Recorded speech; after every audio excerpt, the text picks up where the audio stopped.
Hello everyone, আমার আরেকটি নতুন ভিডিওতে আপনাদের সবাইকে ওয়েলকাম জানাই। আজকে আমি আপনাদের সঙ্গে একটা রেসিপি শেয়ার করব। আজকের রেসিপির নাম হলো রসমালাই। এখানে রসমালাই বানাবার জন্য আমি এখানে 10 টাকা দামের গুঁড়ো দুধের প্যাকেট নিয়েছি। এই গুঁড়ো দুধ দিয়েই আজকের রসমালাইটা বানাবো। তো এখানে আমি প্রথমেই নিয়ে নিয়েছি 4 প্যাকেট গুঁড়ো দুধ, তার উপর দিয়ে দিলাম বেকিং পাউডার এই হাফ চামচের মতো। তারপরে এই দুটো মিশ্রণকে ভালো করে আমি মিক্স করে নেব। তারপর আমি দিয়ে দিলাম 1 চামচ ময়দা দেওয়ার পর আবার ভালো করে আমি মিক্স করে নিলাম।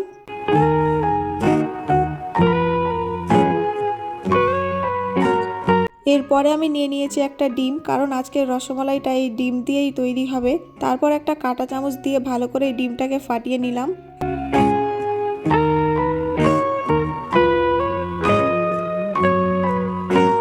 এবার ওই গুঁড়ো দুধের মিশ্রণের ওপর আমি দিয়ে দিলাম 1 চামচ ঘি দেওয়ার পর ওই মিশ্রণটাকে আবার ভালো করে হাত দিয়ে মাখাতে হবে।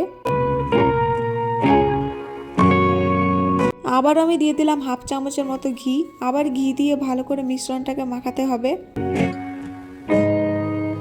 এখন ওই মিশ্রণের ওপরে আমি যে ডিমটা ফাটিয়ে রেখেছিলাম সেই ডিমটাকে অল্প অল্প করে দিব, আবারও ভালো করে মাখিয়ে নেব।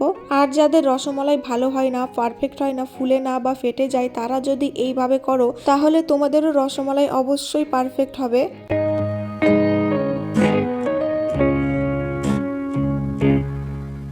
এখন আমার মাখানো হয়ে গেছে, এটাকে এবার আমি 10 মিনিটের জন্য রেস্টে রাখবো।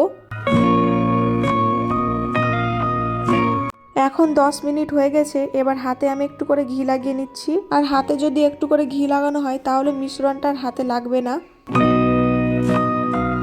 এবার রসমালাইয়ের যেমন শেপ দেওয়া হয় ওরকম করে আমি গোল গোল করে নিলাম। এটা তোমরা নিজের মন পছন্দে করতে পারো।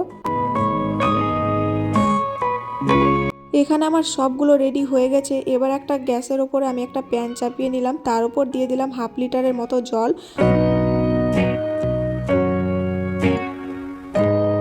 এবার আমি জলটাকে ভালো করে একটু উষুম গরম করে নিয়েছি। এবার দিয়ে দিলাম আমি 10 টাকা দামের 3টে গুঁড়ো দুধের প্যাকেট।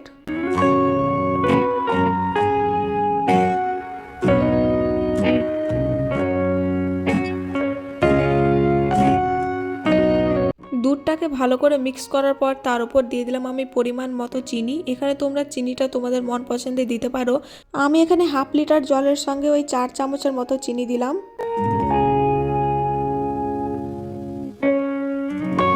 এবার চিনিটাকে দুধের সঙ্গে ভালো করে মিক্স করে নেব। এবার আমি দুধের মধ্যে দিয়ে দিলাম 4টে ইলাইচি।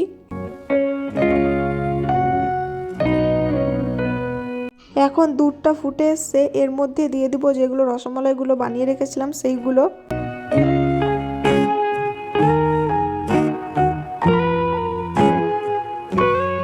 এখন ঢাকা দিয়ে প্রায় 5 মিনিট রেখে দেব লো মিডিয়ামে। আর মাঝে মাঝে কড়াইটাকে আমি একটু করে হিলিয়ে নিচ্ছি, কারণ হিলালে গেলে রসমালাইটা আরো ভালো করে ফুলবে। এখন 5 মিনিট হয়ে গেছে। এখন রসমালাইটাকে আমি খুলে দেখছি। তোমরাই দেখো কত সুন্দর হয়েছে। তোমরাও এইভাবে বানাও, অবশ্যই ভালো হবে। আর আজকের এই রেসিপিটা কেমন লাগলো অবশ্যই কমেন্টে জানাবে। বাই।